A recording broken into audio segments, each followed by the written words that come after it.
Why the Tory 2019 social media campaign worked.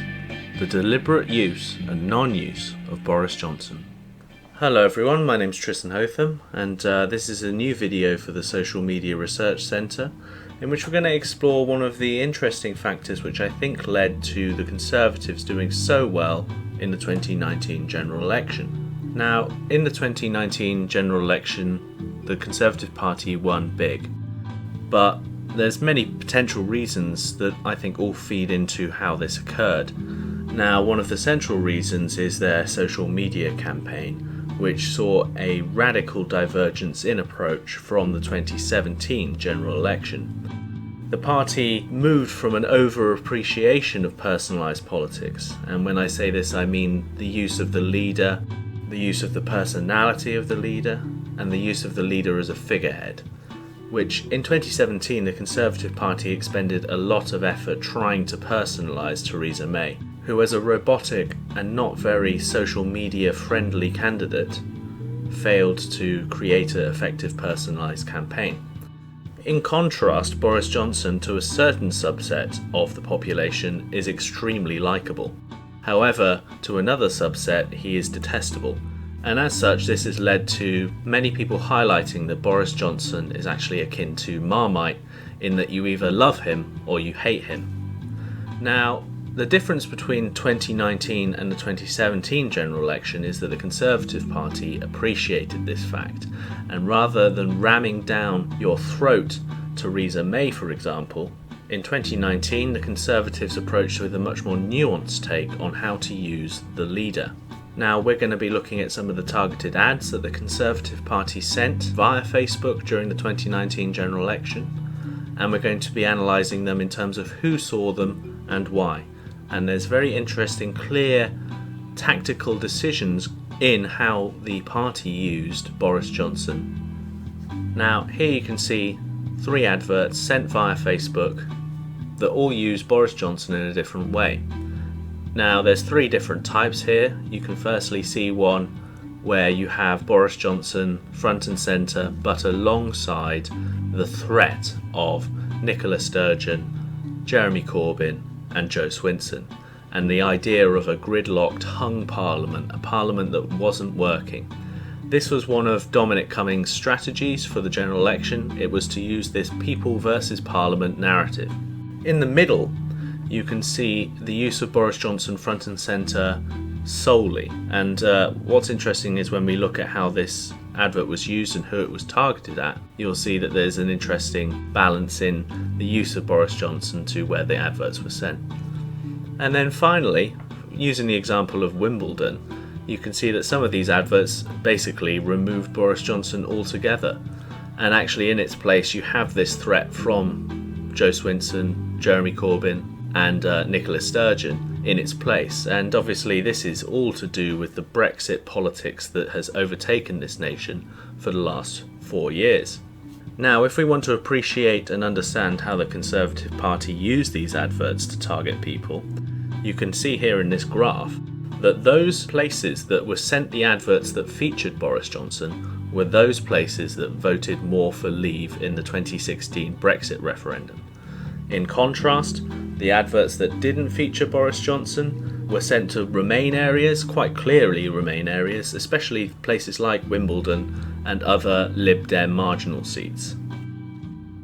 The final point to make is that across the use of opposition leaders, there is a trend between Remain areas and Leave areas in the use of opposition leaders or not featuring opposition leaders.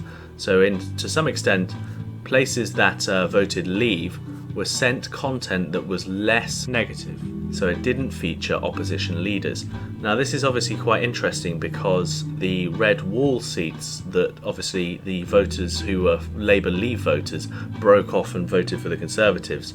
Well, in the targeting of that group, the Conservatives generally didn't try and use the threat of Jeremy Corbyn, for example. So actually, to these red wall seats, they were talking more in a positive sense, especially in using Boris Johnson as a positive force rather than just focusing on negativity. This is obviously a complete flip side to the more negative approach taken in more Remain voting seats, especially Lib Dem marginals. So on the one hand you have a more positive campaign up north essentially, but in Remain voting seats the messages were much more negative. Now, as mentioned, there is an element of political geography to how this targeting operated, and in this next graph you can see that certain regions really did get hit with the use of Boris Johnson and certain areas got hit without using Boris Johnson. So in London, almost all of the advertising of these types of adverts sent did not use Boris Johnson because he's a Marmite figure, and they realise even though he was Mayor of London for a long time, he is a divisive figure who probably would do more harm than good in trying to change minds and get people to vote Conservative. This trend is reflected in areas close to London as well, so in the southeast, the east of England, and also interestingly in Wales, but to a lesser extent. So in terms of how the Conservatives viewed the use of Boris Johnson, they saw his greatest benefit as a character, as a personality to project outside of London, the southeast, and the sort of middle class home counties belt. Again, in this next graph we can see that there were geographical factors behind the use of the opposition leaders. You can see a much more mixed up picture, but again some trends are clear. In the northern seats that the Conservatives wanted to win over, the red wall seats, they did not use the opposition leaders. In contrast, in places such as London, they did. Now, politically, I think you could argue that this is to do with wealth as well as voting history. Wealthy areas were generally hit more with the threat of Jeremy Corbyn to you and your finances and the threat of an unworkable parliament. Whereas it seems like for the formerly Labour voting areas, a more positive message was sent that Brexit could bring change.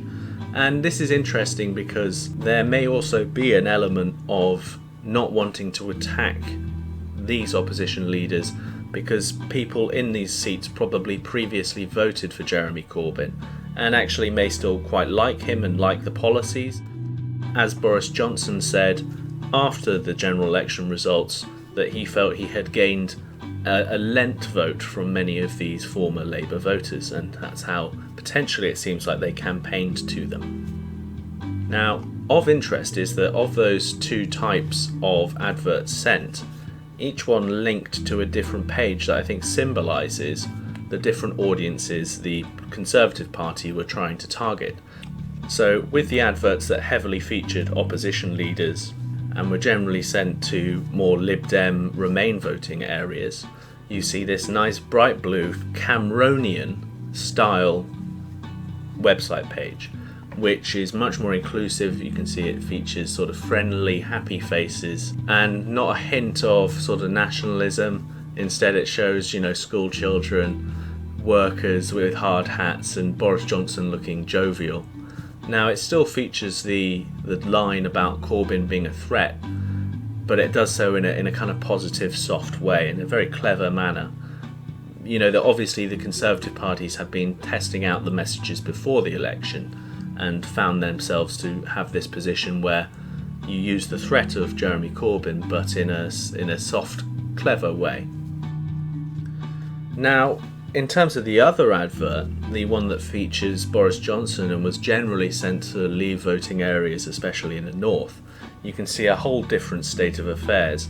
We have the use of red as well as blue, the colour combination that really symbolised, I think, the Conservative campaign, the taking of that Labour red.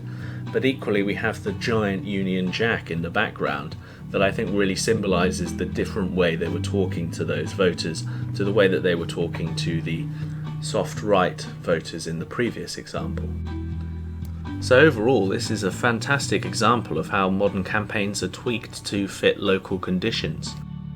Clearly the Conservatives were trying to maximise their impact they could have through their targeted advertising campaign, through the selective use of their leader. This is not really something we saw the Labour campaign do, really.